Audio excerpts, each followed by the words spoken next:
মাস্টারদার হাতঘড়ি, কবি শামসুর রহমান। মাস্টারদা, আপনি কি হাতঘড়ি পরতেন কখনো?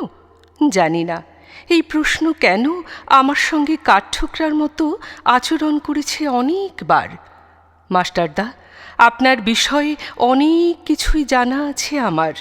আপনার শরীরের গড়ন, মূল্যবান রত্নের মতো চোখে দীপ্তি, জীবনযাপনের ধরন, এরকম বহুবিধ খুঁটিনাটির আলো আমি পেয়েছি গ্রন্থের কালো অক্ষরের মধ্যে ভ্রমণ করতে করতে। কিন্তু মাস্টারদা, আপনি কখনো হাতঘড়ি পরতেন কি না আজ আমার জানা হয়নি। তবে আপনি যে মাঝে মধ্যে ঘড়ির দিকে তাকাতেন তা ধরে নেওয়া যেতে পারে। যিনি নিজেকে সময়কে শাসন করেন, সময়ের শাসনও তাকে মেনে নিতে হয় কখনো সখনো। যখন আপনি পিস্তলের ট্রিগার টিপেছেন কিংবা মেতেছেন, গোঁড়া সেনাদের অস্ত্রাগার দখলে, অথবা পায়চারি করেছেন চট্টগ্রাম জেলের নিরন্ধ্র সেলের ভেতরে, তখন সময়ের ধ্বনির প্রতি আপনি কি উদাসীন ছিলেন?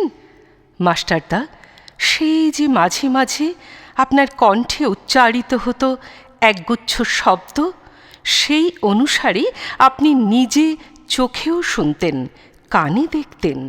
ক্ষুদিরাম, প্রফুল্ল চাকি, বীর আসকাফ উল্লাহ, অপরূপ অগ্নিবলয়ের মতো এক মহামাল্যের মণিরত্ন, ওদের কলকানিতে গান গেয়ে উঠত আপনার চেতনা।